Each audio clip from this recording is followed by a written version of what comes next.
Jadi Kita kalau bahas kita nih. tadi bicara apa top 3 ya. Top 3 bencana di Sumatera Barat. Iya. Oke. Khususnya geologi. Ini kan kita tahu bahwa Sumatera Barat tuh sebelah barat sementara ini kita bisa lihat tadi. Oh, iya. Itu kan lempeng samudra yang menunjam ke bawah. Ini lempeng Tapi sorry, ini di kamera masuk ya? Kelihatan nggak bang? Oke. masuk ya. Ini bagian lempeng. Itu lempeng samudra itu namanya lempeng Indo-Australia gitu. Dia menunjam ke bawah, di atasnya ada lempeng Eurasia gitu, benua Asia gitu. Oke. Jadi- Oh berarti ini batasan berarti gitu ya? Iya, ini kan kelihatan masuk gitu. Oh, I see. Oke. Itu Terus? dari situ muncul tadi potensi bencana dari namanya megatrust gitu. Oke. Kan karena penunjaman di situ ada namanya tumbukan dangkal gitu, namanya megatrust itu. Di situ Kenapa disebut megatrust? mega itu kan besar, trust itu kan patahan. Patahan. Berarti ada potensial patahan besar. Karena Oke. namanya lempeng samudra ketika menunjam itu kan berarti ada tekanan gitu, ada energi itu yang sewaktu-waktu bisa melepaskan energi Oke. besar gitu. Oke. Ketika kita kembali lagi ke potensi bahaya ya, atau bencana ya, di sini berarti mulai dari sebelah barat ada potensi tadi itu gempa dari megatrust Mentawai khususnya di sini itu kan potensinya berarti seperti yang disampaikan BMKG. Jadi saya buka klaim sepihak ya, memang dari instansi atau yang berwenang atau resmi di Indonesia di BMKG sendiri sudah menyebutkan ada potensi gempa megatrust Mentawai dengan potensi 8,9 gitu. Kalau 8,9 iya, skala Richter. skala Richter. Bang Tim. Nah, selamat datang Bang di podcast sederhana kita ini. Tapi ini podcast bakal jadi podcast nomor 1 di Sumatera Barat. Iya, siap. Oke, tapi podcaster yang lain teman-teman saya juga kok aman. Oke, Bang Tim. Iya. Abang siapa sih Bang kok bikin konten di Instagram tuh nakut-nakutin orang terus gitu kan? Iya, mungkin di sini perlu saya jelaskan ya Iya, terkait pribadi saya. Jadi saya memang praktisi GIS, jadi aktivitas setiap hari memang berkecimpung di dunia pemetaan gitu. Dunia pemetaan. Oke. Mulai dari 2012 dulu ketika udah masuk kuliah terkait jurusan geografi, jadi mau tidak mau kehidupan saya setelah itu ya berkaitan dengan peta-peta seperti itu. Dan 2021 ketika ke Sumbar itu ada ketertarikan sendiri gitu melihat karakteristik di Sumbar itu. Oke. Dari mulai potensi bahayanya, topografinya seperti itu. Akhirnya saya berinisiatif membuat sebuah konten edukatif. Jadi di sini perlu saya luruskan, bukan menakut-nakuti, tapi tujuan dari seorang praktisi JSI adalah memberikan pencerahan kepada masyarakat supaya masyarakat itu paham dan siap dalam menghadapi potensi bahaya di daerah masing-masing seperti itu, Bang. Oh, oke. Jadi Bang Tim ini sekarang aktif di JSI. JS aktivitas. JIS ya? Iya. JIS ya? JIS ini apa Bang? Ya, jelasin dikit Bang, Iya. biar teman-teman bisa paham. Iya, Dan tupoksinya nih apa gitu? Oh iya, JS itu kan sebuah sistem ya, dia kan Oke. menyimpan, mengumpulkan, menyimpan, menganalisis sebuah data itu berbasis informasi seperti itu. Oke. Kalau saya pribadi di apa itu namanya pekerjaan saya di Kementerian ATR BPN ya, kalau di Sumatera Barat di Kantor Pertahanan Kabupaten Padang Pariaman itu. Oke, Tapi ada oke. kaitannya dengan tata ruang. Mungkin nanti kita bisa bahas lebih lanjut. Tapi Iya. berkaitan dengan kenapa yang saya angkat baik di media sosial atau di media elektronik atau koran itu, saya sampaikan setiap informasi itu berbasis spasial, karena dulu bermula atau berawal dari keresahan saya ketika melihat informasi-informasi di Sumatera Barat itu masih basisnya tekstual gitu. Iya, Seperti iya. informasi gempa, banjir, potensi tsunami, berkaitan dengan bencana lah, tapi informasinya itu dalam bentuk tekstual atau naratif gitu. Iya, iya, Sedangkan iya. informasi-informasi seperti itu kan akan lebih mudah dipahami oleh masyarakat, khususnya di Sumbar itu Betul, dalam bentuk spasial kewilayahan. Jadi kita tahu di mana yang zona merah, zona kuning, zona hijau seperti Iya, dan itu divisualisasikan. Makanya Oke. saya mulai aktif di media sosial gitu, karena saya memandang ketika awal kali pertama kali di Sumatera Barat tuh melihat konten-konten tuh kok kayak belum ada yang mengangkat informasi-informasi itu berbasis spasial, berarti saya memandang ada space kosong gitu. Ya, Makanya, ya. 2024 dulu saya mencoba membuat sebuah informasi berbasis spasial gitu, dan di luar dugaan ternyata banyak antusias. Banyak dari antusiasnya. masyarakat Tapi orang antusias karena takut Bang. Nah, itu ya. ini Bang Tim nakutin kita apa gimana nih? Ada megatrust, Iya. ada patahan semangka gitu kan, ada Iya. banjir bandang gitu. Iya. Justru sebenarnya kan kita itu akan lebih takut ketika ada potensi tapi nggak ada yang membahas seperti itu. Betul, Jadi sepakat.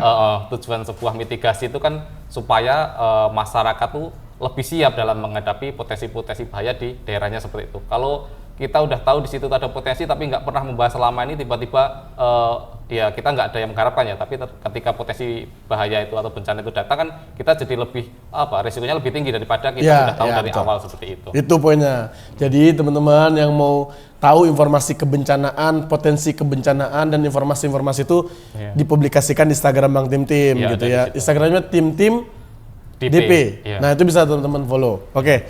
Bang, kalau sinkhole, nah ini kan fenomena menarik nih. Makanya saya undang Abang ke sini. Itu masuk dalam kajian Abang? Iya, masuk juga di kajian saya pribadi. Jadi mungkin agak unik ya, di Sumatera Barat kemarin sempat terjadi banjir bandang, itu disebabkan oleh sinklon. Nah ternyata beberapa waktu kemudian ada lagi namanya sinkhole. Sinkhole ini agak mirip-mirip, tapi itu ini sinklon yang mana, ini sinklon yang mana gitu ya? Sinklon itu sesuatu yang di langit, tapi sinkhole itu kan sesuatu yang di tanah ya. Jadi mungkin secara istilah gampang mudahnya itu sinkhole itu sing itu kan amblesan ya kalau secara bahasa, hole itu lubang, jadi lubang amblesan seperti itu. Ah ya, jadi biar paham, kok bahasa Inggris sadonya sinkhole. Jadi sing itu amblasan, hole itu lubang. Berarti lubang yang diakibatkan oleh amblasan tanah. Maka disebutlah sebagai sinkhole. Oke.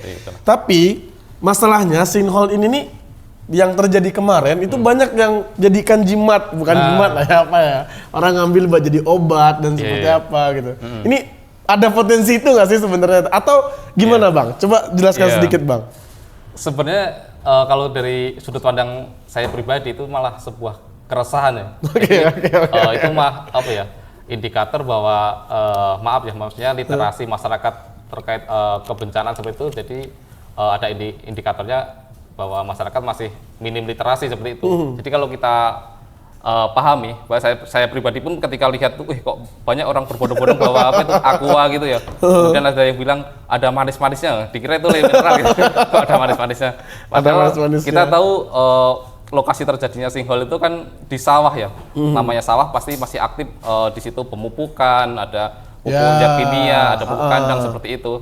Sebenarnya sebelum kemarin ada rilis resmi itu, saya dalam hati atau dalam pikiran udah mengira bahwa di situ memang tidak aman untuk dikonsumsi secara langsung, karena kan pupuk yang di atasnya itu di permukaan sawahnya kan pasti mengalir itu zat gitu. kimia semua dan itu nggak layak untuk dikonsumsi gitu selain ya. Zat kimia ada bakteri-bakteri yang di pupuk itu tadi. Ternyata benar itu kemarin pas rilis mengandung bakteri E. coli tinggi gitu. Jadi justru orang yang kemarin pengen sembuh mas jadi diare atau ensit karena ada bakteri E. coli itu sendiri seperti itu. Makanya yang pulang dari sana mungkin ada yang bilang saya aman-aman aja kok ya, mungkin imunnya lagi naik gitu kan. Bagi yang sebagian tuh mencret itu minum gitu. Tapi E. coli ini apa Bang? E. coli itu virus atau virus dari bumi atau gimana? Karena belum ada yang mendeskripsikan itu. Iya, sebenarnya bahasa mudahnya E. coli itu kan bakteri yang ada di pencernaan manusia atau hewan itu. Sebenarnya bakteri itu kalau selama ada di pencernaan kita, selama kadarnya itu masih aman tuh dia bakteri baik itu membantu pembusukan di perut. Tapi ketika dia udah keluar dari pencernaan tuh dia akan menjadi patogen atau bakteri jahat itu. Dan kalau kita lihat di mana itu terjadinya sinkhole itu kan sawah ya. Di situ kan pasti ada pupuk-pupuk atau kotoran dari ternak yang untuk pupuk di situ gitu. Makanya itu salah satu faktor kenapa di situ ada bakteri E. coli yang tinggi di air tersebut. Maka jadilah ada muncul namanya bakteri E. coli itu yang udah pasti membahayakan. Kita belum tahu ada yang lain. Nah, ini sebenarnya air yang ada di di sinkhole itu airnya dari mana? Kan bersih banget, jernih banget itu Bang. Iya. Mungkin teman-teman yang melihat di konten saya pernah saya bahas juga ya terkait airnya itu. Jadi intinya kan namanya lapisan permukaan bumi itu ada lapisan batuan, kemudian ada namanya groundwater atau air tanah gitu. Jadi di situ memang ada air yang tersimpan di dalamnya itu. Makanya masyarakat ketika membuat sumur itu menemukan air ya di dalamnya itu. Karena memang ada namanya jalur air tanah di situ. Sinkhole kemarin tuh dia amblas sampai mematah atau membukakan jalur air tanah tersebut. Makanya air tanah ini maksudnya air yang meresap di tanah atau memang ada air genangan dalam tanah? asalnya dari meresap dari air hujan, tapi lama-kelamaan dia kan turun sampai ada kedap air gitu, sampai ada kedap air. Batuan kedap air gitu. Oke. Khusus di situ tuh kemarin sudah dijelaskan bahwa batuannya gamping malihan, dia sifatnya kedap gitu. Tapi di atasnya kan batuan tufa batu apung yang berpori-pori. Jadi air itu masuk tersimpan di situ. Ketika terjadi sinkhole kemarin, jalur groundwater air tanahnya itu kan terbuka gitu. Makanya airnya kan ke atas mencari titik keseimbangan atau hidrostasis istilahnya seperti itu. Oke, mana nih tingkat maksimum yang bisa dia capai agar seimbang. Namanya air tentu dia cari titik keseimbangan gitu ya. Makanya teman-teman bukan cuma hidup yang perlu seimbang, air juga butuh keseimbangan ya gitu ya. Berarti ada dia pahatan itu pada akhirnya menyentuh air tanah, akhirnya air tanah itu keluar dan dia tidak bakal keluar terus. Itu hanya sampai menemu titik keseimbangan. Tapi terkesan mengalir terus tuh karena permukaan itu lebih tinggi daripada satu lagi ya? Iya, selain itu kan ini sebenarnya sudah dipelajari, mungkin teman-teman kalau dulu pernah belajar di fisika namanya bejana berhubungan gitu loh. Jadi air antara lubang 1 lubang 2 itu kan setara gitu.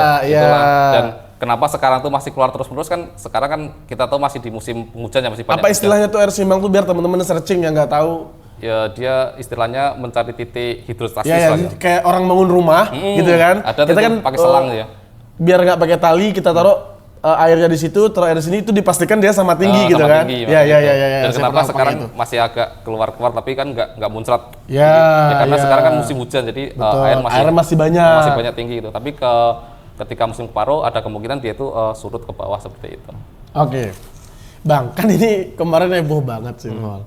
Dari reaksi yang ada, menurut Abang ini sudah mencerminkan cara kita menghadapi bencana nggak sih harusnya gitu? Iya, kalau saya memandang mungkin masyarakat tuh masih terpetak ke dua kelompok ya. Pertama mungkin ada yang lebih sudah paham terkait masalah edukasi kebencanaan. Satu lagi masih entah itu ketidaktahuan atau seperti apa gitu. Jadi kalau kita melihat seperti tadi contohnya orang berbondong-bondong membawa botol aqua itu, itu kan berarti itu sebenarnya ada PR dalam hal ini, baik itu pemerintah atau akademisi dalam mensosialisasikan terkait kebencanaan di Sumatera Barat. Jadi harusnya kan ketika terjadi sinkhole itu harus dibatasi orang yang ke area situ, karena kita juga belum tahu karena ketika terjadi apakah ada rongga dan ada ambesan susulan dan airnya itu apakah aman atau tidak kan harus diteliti dulu. Tapi ternyata faktanya sebelum petugas lebih dulu sampai ternyata lebih banyak orang yang bawa botol yang sampai di situ. Harusnya itu lebih ketat lagi harusnya gitu ya. Seperti itu harusnya kan dijaga dulu di area tersebut, harus dipastikan dulu apakah ada potensi amblas susulan. Betul. Bisa jadi lebih besar kan Mas. Yang kedua terkait airnya itu apakah aman atau tidak, seperti itu. Betul. Nah, kalau kita bahas secara umum lah, kayaknya sinkhole udah banyak informasi dan di Instagram Bang Tintim juga banyak menjelaskan tentang itu. Tapi Bang, kalau kita tarik lebih dalam, sinkhole ini bencana alam yang murni atau ada akibat aktivitas manusia? Iya, kalau kita bicara bencana itu sebenarnya kan bukan faktor tunggal ya, dia kompleks mulai dari ada faktor alami, faktor manusia gitu. Tapi kalau kita fokus ke masalah sinkhole, dia itu kan secara prosesnya panjang gitu. Tapi yang mendadak itu kan runtuhnya. Jadi sebelum runtuh itu kan dia prosesnya panjang, mulai dari kalau terkait karakteristik batu apung yang menjadi salah satu faktor geologis penyebabnya itu kan dia bersifatnya kan berpori, kemudian dia rapuh seperti itu. Jadi dari kurun waktu yang lama dia akan membuat retakan, gesekan-gesekan. Istilahnya piping erosi atau erosi bawah tanah seperti itu. Lama-kelamaan kan berongga, kemudian tanahnya tidak kuat menahan bebannya di atas, akhirnya kan kolab, amblas seperti itu. Tapi kejadian seperti itu bisa kita prediksikan nggak? Ini contohnya gini nih, ini daerah ini potensi terjadi sinkhole, ini terjadi sinkhole ini gitu. Iya, kalau prediksi itu sebenarnya dalam kebencanaan tuh lebih kepada pemetaan daerah rawannya gitu. Tapi terkait waktunya kan kita nggak tahu. Waktunya kapan? Itu nggak tahu. Titiknya di mana itu? Iya, tidak bisa sampai ke situ. Tapi makanya kan dalam dunia kebencanaan yang ada kan peta kerawanan bencana. Jadi kita memang tahu daerah situ zona merah rawan rawan bana, yang kedua sedang atau hijau itu bisa dipetakan. Tapi ketika terus kapan terjadinya sinyal di situ memang belum tahu kapan terjadinya gitu kan. Yang bisa diprediksi adalah potensinya seperti itu. Potensi, dan itu berlaku untuk semua jenis bencana? Iya, semua jenis bencana, mulai dari gempa bumi, kemudian gempa bumi, kemudian ada longsor seperti itu tuh yang ada pemetaannya tuh daerah kerawanannya gitu. Itu memang berasal dari ada kaitannya dengan CS tadi. Dia mengumpulkan atau dari variabel-variabel peta, kemudian dari kemiringan lerengnya, kemudian dari adakah kedekatan dengan sesar atau patahan seperti itu. Kemudian dikombinasikan atau dianalisis menjadi sebuah peta kerawanan bencana. Bisa jadi kerawanan bencana gempa. Itu sudah ada di Sumatera Barat? Ada, bahkan ada dashboardnya sendiri. Kalau teman-teman buka di internet tuh terkait peta bencana itu, saya pernah buka juga, ada kerawanan misalnya gempa bumi. Websitenya apa? Coba kita tampilin deh. Tampilin deh. Coba ini bisa ditampilin. Dashboard kebencanaan bencana di Sumatera Barat tuh. Dashboard kebencanaan di Sumatera Barat gitu ya. Saya juga udah lama. Coba saya buka. Keluar foto saya di sini ya. Gak apa-apa. Dashboard. Kita buka bencana. Board. Bencana sumber. Bencana sumber. Ini ada berarti ya? Harusnya masih ada. Kita coba buka. Nah itu dashboard. Oh ini ya? Bahkan kemarin malah sempat masuk di berita itu, wakil gubernur bilang satu-satunya provinsi yang sudah punya dashboard satu. Bencana itu cuma Sumatera Barat? Kalau ini khusus Sumatera Barat berarti ini. Nah, Oh ini Sumatera Barat. Berarti ini kita punya data? Data. Ini di sini datanya ada apa aja, Mas? Itu mulai beranda, terus statistik, coba siaga bencana, harusnya ada peta juga. Ada peta harusnya. Bahkan ada CCTV ya? Iya. Oh, ini ada CCTV kabupaten kota juga? Iya, sebenarnya ini menunjukkan bahwa pemerintah kita itu sudah terkait mitigasi itu sudah. Oh iya ya, ada 15 kamera nih ya? Iya, untuk memantau seperti itu. Oh tapi ada beberapa yang masih di maintenance kayaknya ya? Peta-peta harus ada juga. Peta-peta ada juga ya? Berarti ini ada siaga bencana juga? Iya. Shelter, jadi terkait, ini masalah megatrust ya nanti kalau kita tahu. Ada shelter yang di... dia udah tersebar di sini. Oke, ada peta-petanya. Kan banyak yang tanya itu, kalau terjadi tsunami kita lari di mana bang? Nah, di sini kan pemerintah sudah membuatkan bahwa larinya ke shelter-shelter tersebut gitu. Oke, paham. Berarti udah ada nih. Jadi masyarakat kalau mau paham siaga bencana, Sumatera Barat udah punya dashboard bencana gitu ya. Berarti ini yang kelola JIS? Ini dari provinsi lagi.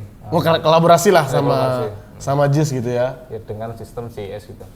Oke, dan ini satu-satunya di Sumatera Barat kabarnya ya? Kemarin saya baca berita tuh udah Vasco ya, Pak Gubernur bilang bahwa Sumatera Barat salah satu atau satu-satunya gitu punya dashboard terkait mitigasi bencana. Mungkin karena karakteristik di Sumatera Barat kan banyak beberapa potensi bencana, makanya dibuatkan sebuah. Oke, menarik Bang. Dari JIS sendiri, apa nih top 3 bencana yang mengancam Sumatera Barat?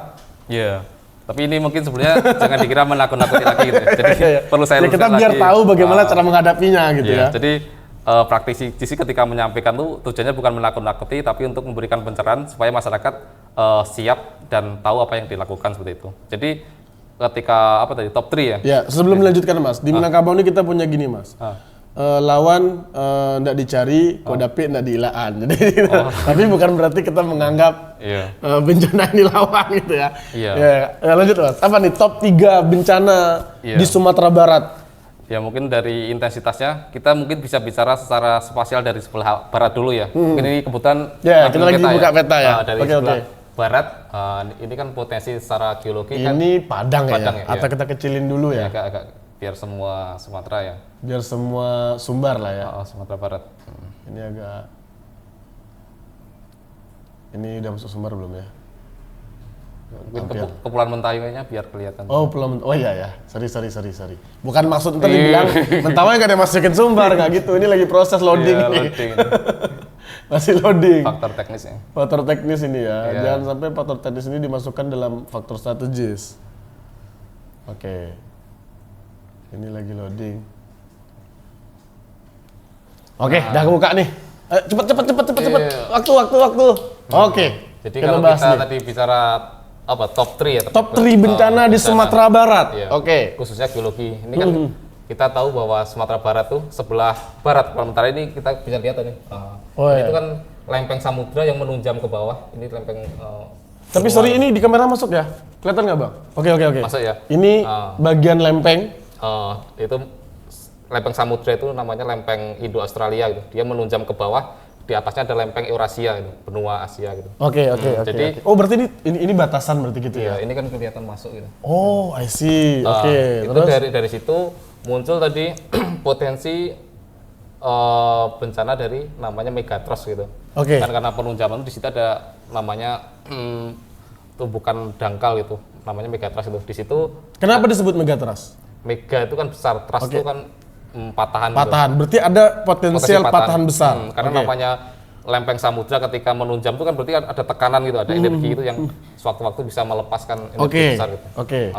Ketika kita kembali lagi ke potensi bahaya ya, atau bencana ya, di sini berarti mulai dari sebelah barat ada potensi tadi itu gempa dari megatrust Mentawai khususnya di sini. Itu kan potensinya berarti seperti yang disampaikan BMKG. Jadi saya bukan klaim sepihak ya, memang dari instansi atau yang berwenang atau resmi di Indonesia di BMKG sendiri sudah menyebutkan ada potensi gempa megatrust Mentawai dengan potensi 8,9 gitu.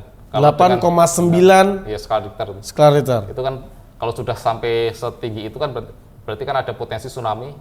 Kalau kita lihat secara spasial kan kita bisa tahu daerah-daerah mana yang berada di pesisir gitu. Berarti megatrust itu bukan antara Padang dan Mentawai ya? Bukan, kalau di situ. Berarti di balik Mentawai. Di balik Mentawai gitu. Itu kita tahu kan banyak yang tanya itu orang-orang yang misalnya di Damasraya itu mana tanya sampai Damasraya enggak. Makanya kalau kita lihat secara peta kan kita bisa tahu megatrust itu tsunami berarti yang terpengaruh ya memang di pesisir saja gitu. Jadi mulai dari itu pesisir selatan, Padang, Pariaman, Agam, Pasaman Barat sama Kepulauan Mentawai itu sendiri. Itu potensi kena. Berarti dari sini sampai sini ini potensi kena nih ya? Iya, yang pesisir aja. Jadi kalau daerah-daerah yang kalau gempanya terjadi di sini. Iya. Oke. Kita bedah satu-satu dulu, Bang. Ini berpotensi gempa sekuat 8,9 skala Richter. Iya. Dengan terjadi ini, maksudnya kenapa diklaim? Ini pasti terjadi segitu atau potensi atau seperti apa? Potensi, jadi yang bisa diprediksi itu kan potensi kekuatannya seperti itu. Ini kekuatan maksimal. Iya. Berarti bisa di bawah itu. Bisa, namanya potensi itu kan dia masih perkiraan mendekati gitu. Oke. Bisa turun bisa naik gitu. Kemudian ketika menyampaikan terkait informasi seperti itu kan kemarin BMKG bukan cuma sekedar menyampaikan terus masyarakat takut, tapi juga menyampaikan juga terkait golden time gitu ya, waktu golden time-nya. Oke. Nanti Bang, sebelum golden time, seandainya dari kajian yang kita analisis terjadi patahan megatrust ini gitu ya. Ya semoga jangan lah ya. Amin robbal alamin. Pasti secara ilmuwan kita masih mengkaji terlebih dahulu bagaimana itu bisa kita antisipasi gitu ya. Tetapi potensi terjadi itu ada. Seandainya itu terjadi gitu ya, apa kemungkinan ancaman yang harus kita hadapi dan bagaimana cara kita menghadapinya? Iya. Pertama kan makanya pentingnya sosialisasi terkait potensi itu ini. Kita jadi tahu karakteristik potensi di daerah masing-masing gitu. Ketika kita tahu di situ ada potensi tsunami, itu berarti kan pemerintah dalam hari ini terkait tata ruangnya harus menyiapkan shelter gitu. Namanya tsunami kan kita harus cari tempat tertinggi gitu. Ini udah ada shelternya gitu ya. Ya, mungkin nanti daerah-daerah lain juga mengikuti lah.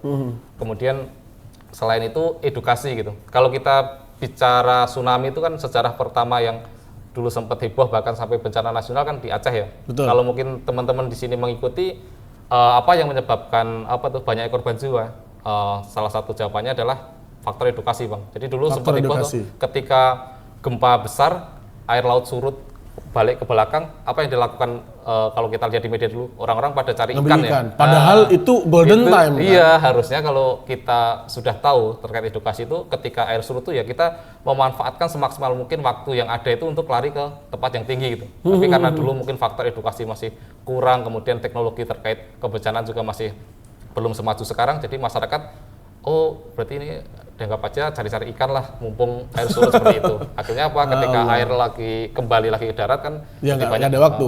Jadi gini teman-teman, ketika megatrust itu terjadi, air itu nggak langsung sedetik sampai sini kan. Dia butuh waktu untuk proses tersampai. Nah, untuk Mentawai dan Kota Padang, berapa golden time? Kalau kita merujuk ke BMKG ya, sudah disampaikan kemarin, bahwa untuk golden time Kepulauan Mentawai itu bahkan kurang dari 10 menit, jadi maksimal 10 menit kurang gitu. Tapi kalau sampai Kota Padang tuh 20 sampai 30 menit karena memang di sini kita bisa lihat masih ada waktu.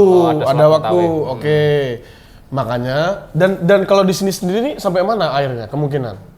Nah itu kalau Kan lumayan jauh ya. lumayan jauh. Tapi yang jelas daerah-daerah pesisir itu yang pasti kena gitu. Tapi kalau daerah-daerah pegunungan aman lah. Tapi kan kita di Padang ini kan kayaknya di sini kan ada pegunungan ya. Iya, dari kita bisa menyelamatkan ke situ selain juga itu harusnya. kan, selain itu pemerintah juga udah antisipasi shelter-shelter yang ada di Kota Padang tuh menjadi tujuan kita untuk evakuasi dengan waktu yang singkat tuh. Ada shelter-shelter di pesisir itu. Tapi pertanyaannya, ini ketinggian airnya bisa diprediksikan nggak?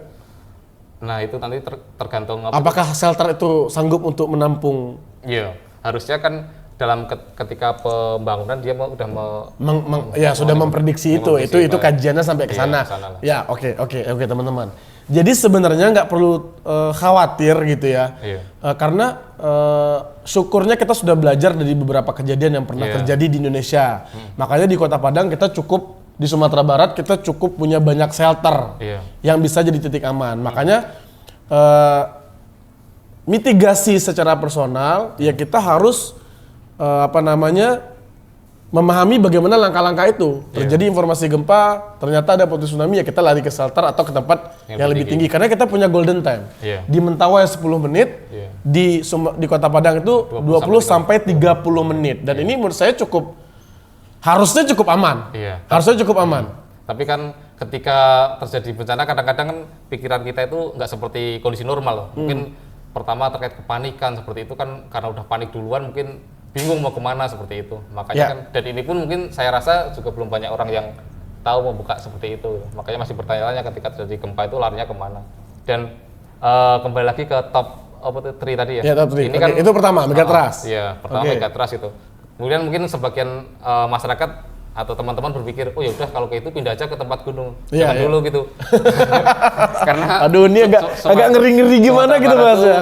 Cukup unik gitu. Jadi mulai dari sebelah baratnya itu ada potensi Megatrust. dari Megatrust, di tengah-tengahnya di sini ada apa tuh? Gimana nih? Ini ada sesar Mentawai. Ini ada sesar Mentawai. Di sini tetap ada juga. Iya. Kemudian ini saya mau ketawa tapi takut gitu ya. Berarti di sini juga ada potan semangka. Makanya kalau teman-teman buka setiap ada gempa ya, entah itu cuma 2, 3, 4 itu titiknya itu antara Mentawai itu aja yang kebanyakan tuh. Karena di situ memang ada sesar Mentawai. Kemudian kalau di darat biasanya di daerah Bukit Tinggi, Solo itu karena ada namanya kita bahas bahwa di situ juga ada sesar atau patahan di darat, sesar Semangko kalau teman-teman pernah dengar atau sesar Sumatera. Di mana? Di sini. Oh, di tengah-tengah. Ini kan kelihatan nih dia kalau dia di ini. Oke. Oh, ini patahan ya? Patahan. Kalau di Sumatera Barat itu sendiri yang dilewati mulai dari Pasaman, Agam, Bukit Tinggi. Iya. Padang Sedempuan itu. Datar. Ya. Durian. Oh iya Malampa, Bukit Tinggi. Bukit Tinggi itu malah di tengah-tengahnya banget ya. Iya. Kemudian ada Solo gitu. Jadi mulai dari sebelah barat ada potensi gempa yang akan berpotensi tsunami. Sebelah tengah daratan Sumatera Barat ada potensi gempa darat dari sesar Semangko seperti itu. Iya. Kalau ini mitigasinya gimana? Karena dekat sama kita gitu kan? Iya. Sebenarnya ketika kita tahu bahwa di suatu daerah itu ada potensi seperti itu, makanya dari mulai pemerintah atau akademisi atau masyarakat harus memperkuat kolaborasi seperti itu. Tujuannya apa? Supaya masyarakat itu paham karakteristik wilayah di suatu daerah itu potensinya apa gitu. Makanya ada namanya peta kerawanan gempa gitu. Memang di tengah-tengah itu zona merah gitu. Iya. Saya pernah, mungkin teman-teman pernah nggak ke Koto Gadang? Ada apa itu? Rumah-rumah adat seperti itu. Di situ ada pelang gitu. Saya kemarin sama anak sama istri ke situ, ada tulisannya Anda berada di zona sesar Sumatera gitu. Berarti di bawah ini ada Koto Gadang. Ada fotonya. Yang kemarin itu ya? Oh iya, tempat kita jalan-jalan itu kan? Ada pelang gitu. Jadi ada pelang. Jadi di situ pemerintah sudah mengimbau. Jadi kalau membuat bangunan harus spesifiknya harus tahan gempa. Kemudian masyarakat di situ harus diedukasi ketika terjadi gempa itu harus melakukan apa gitu. Apakah berlindung di bawah meja atau lari ke tempat yang aman seperti itu. Jadi fungsinya pemerintah mengedukasi potensi-potensi bahaya itu bukan sekedar menakuti, tapi biar masyarakat itu paham terkait karakteristik di wilayahnya, jadi tahu apa yang dilakukan ketika terjadi gempa gitu. Tapi kalau kita simpulkan nggak ada daerah nggak punya potensi bencana. Iya, Ya? makanya kemarin sempat itu ketika potensi megatrust tuh, yaudah kalau kayak gitu eksodus saja pindah ke daerah lain itu. Ke IKN gitu. Kalau Ada dari- yang ngomen siapa yang ngomen Instagramnya Bang Tintim bilang, Bang Tintim menakut-nakuti masyarakat supaya pada pindah ke IKN. Iya, padahal Komentar apa itu? Iya, tujuan saya itu supaya masyarakat tuh paham dan siap dalam menghadapi potensi bencana di daerahnya gitu. Dan secara pribadi justru saya kurang setuju ketika ada potensi bencana terus kita lari ke tempat lain. Kan ketika dalam kehidupan ya, ketika kita mencari lari dari suatu masalah, bisa jadi ketemu masalah yang lain gitu. Misalnya kita lari dari potensi bahaya tsunami, ternyata ketemu bahaya Ya. di situ ada gempa darat itu. Di Amerika angin topan gitu ya. Kayak gitu, namanya takdir kayak gitu. Dan ada yang komen lagi yang unik Bang, jangan campuri urusan Tuhan itu. Ketika kita membahas terkait bencana, ya memang waktu terjadinya bencana itu kan urusan Tuhan, tapi ikhtiar kita untuk menghindari dari bencana itu kan urusan manusianya seperti itu. Iya. Oke, pertama, apakah ada di dunia ini tempat yang paling aman? Nah, Satu kata aja. tidak ada. Nggak ada. Oke. Justru kalau kita mau bicara secara filosofi, bukannya dunia itu kan hukuman bagi Nabi Adam ya. Iya. Buat Ada hukuman bagi kita. Karena nggak ada tempat yang paling aman. Oke. Poinnya bukan itu. Tapi pertanyaan yang paling menarik adalah, ada nggak kota di dunia ini yang paling berbahaya dengan potensi bencana, tetapi dia aman? Nah, Ya. itu dia. Itu lebih menarik kan? Iya, itu erat kaitannya dengan edukasi itu sendiri. Oke. Makanya kalau kita mau belajar dari luar juga, ada contoh di 2 negara yang saya ikuti ya terkait edukasi itu. Pertama di Swiss itu pernah terjadi longsor gitu, tapi karena masyarakatnya, pemerintahnya secara mitigasi itu sudah Baik ya? baik gitu. Longsor terjadi gitu, karena namanya bencana kan kita Nggak bisa hindari, betul, Tapi betul. untuk menghindari atau meminimalisir korban jiwa itu kita bisa melakukan dengan edukasi mitigasi ke masyarakat. Dan Oke. akibatnya bencana tetap terjadi, tapi alhamdulillahnya korban jiwa bisa sampai 0 atau 0. Nol gitu ya. Dan Oke. kalau kita pindah ke Asia, ada di Jepang ya, di sana ibaratnya gempa itu udah langganan gitu ya. Ya, udah jadi sahabat mereka gitu ya. Tapi karena edukasi ke masyarakat itu sudah mendarah daging ya, sampai sedini mungkin dari tingkat sekolah seperti itu. Jadi gempa terjadi tapi korban jiwa seperti itu bisa diminimalisir seperti itu Bang.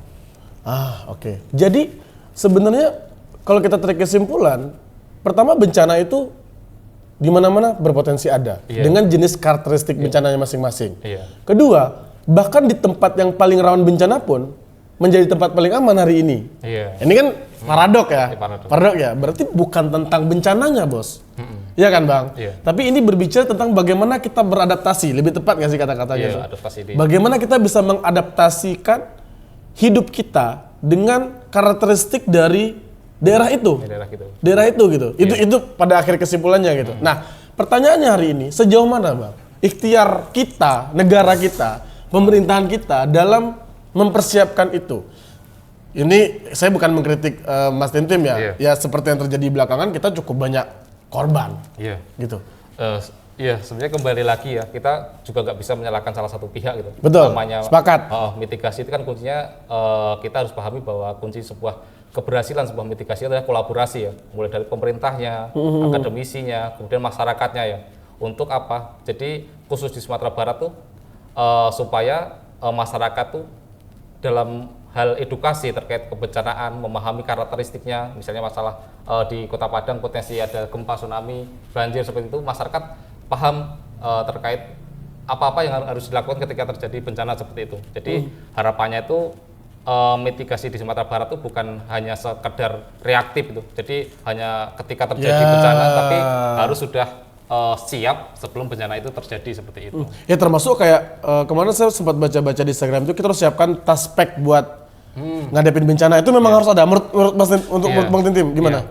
Kalau pengalaman saya pribadi ya terkait itu sangat perlu, apalagi terkait dokumen ya Bang. Iya. Kita kan memikirkan teman-teman kita yang kemarin terjadi bencana longsor, bagaimana terkait KTP-nya, kemudian apa itu sertifikat tanah, kemudian Itu banyak yang hanyut kan? Hanyut gitu. Makanya kalau pengalaman saya pribadi itu dokumen-dokumen itu saya selalu scan, kemudian saya upload di Google Drive gitu. Ya. Jadi meskipun dokumen itu hilang kan ada arsipnya lah secara Ya, digital. ya ini teknis sekali ini ya teman-teman, dan ini rekomendasi buat teman-teman semua. Iya, apalagi kan nama identitas misalnya yang hilang, misalnya sertifikat tanah ya, buktinya apa kalau tanah milik kamu gitu. Sedangkan KTP kita juga hilang gitu, kan agak repot. Makanya tip dari saya paling enggak dokumen-dokumen teman-teman tuh di-scan lah, mulai ijazah, sertifikat kalau sudah punya tanah ya, kemudian KTP dan lain-lain di-scan, di-upload di Google Drive. Jadi kalau sewaktu-waktu terjadi hal yang tidak diinginkan sudah aman secara digital seperti itu. Dan tas tadi itu juga tas siaga bencana juga penting, karena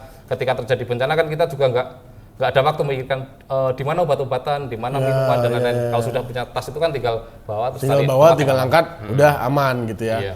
Oke. Ada 2 pembahasan lagi nih.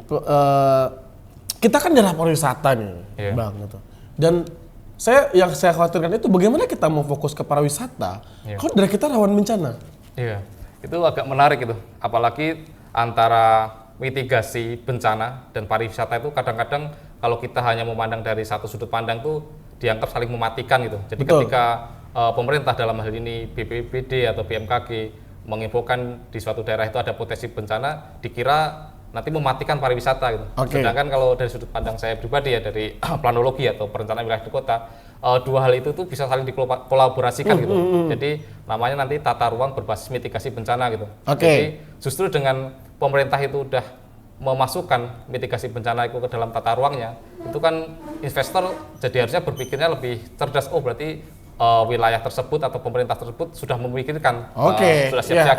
Iya, dapat poinnya. Lebih aman dalam investasi daripada udah tahu di situ ada potensi bencana tapi hanya berpikiran sempit, tapi jangan diberita-beritakan gitu. Takutnya nanti wisatawan nggak ada di situ, jadi nggak ada namanya simulasi tsunami, nggak ada namanya edukasi. Akhirnya kita tidak diinginkan juga ya, tapi ketika terjadi bencana justru malah lebih berisiko dibanding yang sudah melakukan simulasi mitigasi di daerah tersebut. Betul. Jadi sebenarnya benang merahnya kita tidak perlu takut dengan bencana itu, tetapi kita harus bisa memahami bencana itu, beradaptasi dengan bencana itu sehingga itu lebih aman gitu ya. Harusnya gitu kan, lebih siap gitu kan. Poinnya seperti itu. Nah, dengan adanya analisis yang kuat, mitigasi yang kuat, harusnya ini malah kan jadi daerah yang paling aman, karena pada dasarnya kita balik tidak ada daerah yang sebenar-benarnya aman. Makanya daerah yang aman itu adalah daerah yang sudah lengkap mitigasinya, yang sudah lengkap analisis datanya, seperti itu ya. Dan kita Sumatera Barat saya rasa udah bisa kita katakan menuju ke sana gitu ya. Oke, Bang. Apa nih pesan buat masyarakat Sumatera Barat dalam menghadapi kebencanaan ini dari Abang? Iya, kalau pesan dari saya pribadi ya selaku praktisi JS di Sumatera Barat, harapannya teman-teman tuh jangan langsung antipati atau menganggap informasi kebencanaan itu untuk menakut-nakuti. Tapi tujuan kami itu murni untuk memberikan pencerahan atau menjelaskan terkait karakteristik bencana di suatu daerah itu supaya masyarakat itu paham dan siap ketika terjadi bencana seperti itu, Bang. Oke, Bang. Tolong berikan beberapa kalimat yang menurut Hafiz membuat masyarakat kita tuh bisa nyaman. Kita Sumatera Barat tuh tempat yang nyaman lah. Dari sisi kacamata Bang gitu ya. Kan gini loh, ini Bang tim-tim ini dia tahu Sumatera Barat ini daerah bencana, dia nikah sama orang Sumatera Barat. Ini kan menarik. Ini menarik ya. Ada orang paham ilmu kebencanaan gitu ya. Dan dia menikah dengan orang Sumatera Barat. Berarti ada kenyamanan di situ gitu ya. Jadi kita kenyamanannya dari sisi yang secara umum lah ya. Tolong berikan pernyataan nih Bang, karena Bang harus membayar itu, karena Bang terkesan menakut-nakuti di Instagram gitu kan. Jadi, buat beberapa kalimat yang menurut Hafiz ketika masyarakat itu dengar, oke, saya nyaman di Sumatera Barat. Ya, jadi yang perlu kita pahami ya, meskipun tadi di situ sudah dijelaskan ada sesar, ada megatrust seperti itu tuh, kita juga harus melihat dari sisi positifnya. Ketika ada sesar di tengah-tengah Sumatera, secara topografi akhirnya membentuk keindahan alam Bukit Barisan seperti itu. Itu kan hasil dari sesar atau patahan di tengah-tengah Sumatera seperti itu. Kemudian ada, kalau kita pahami ke danau Singkara itu, kalau perlu teman-teman pahami, dia terbentuk dari aktivitas tektonik gitu. Jadi karena aktivitas tektonik sesar Sumatera akhirnya terjadilah danau itu. Danau Atih, danau bawah gitu ya, danau Singkara gitu ya. Bahkan itu kan menjadi ikon ya wisata di Sumatera Barat. Betul. Kemudian kita beralih ke Maninjo, itu salah satu danau yang terbentuk karena aktivitas vulkanik Gunung Purba dulu. Dia meletus, akhirnya seiring berjalannya waktu membentuk sebuah danau di kaldera di Agam gitu. Jadi kita juga jangan memandang karakteristik suatu wilayah itu secara negatifnya saja, karena pasti setiap daerah itu punya sisi potensi bahaya, tapi juga ada potensi wisatanya atau potensi kebaikannya seperti itu. Dan saya memandang kenapa tadi ditanya udah tahu di Sumatera Barat ada potensi kenapa menikah dengan istri di Sumatera Barat, karena seperti yang disampaikan Bang Hafiz tadi, tidak ada satupun daerah di dunia itu yang aman dari bencana. Jadi yang perlu kita lakukan justru mengetahui atau memahami karakteristik wilayah kita. Ketika kita sudah tahu potensinya seperti ini, seperti itu, maka kita harus tahu apa mitigasi yang perlu kita siapkan. Jadi kita tetap aman di wilayah kita masing-masing seperti itu. Siap, thank you. Dan saya cukup tenang mendengarkan itu. Dan saya rasa kita harus bangga dengan Sumatera Barat gitu ya.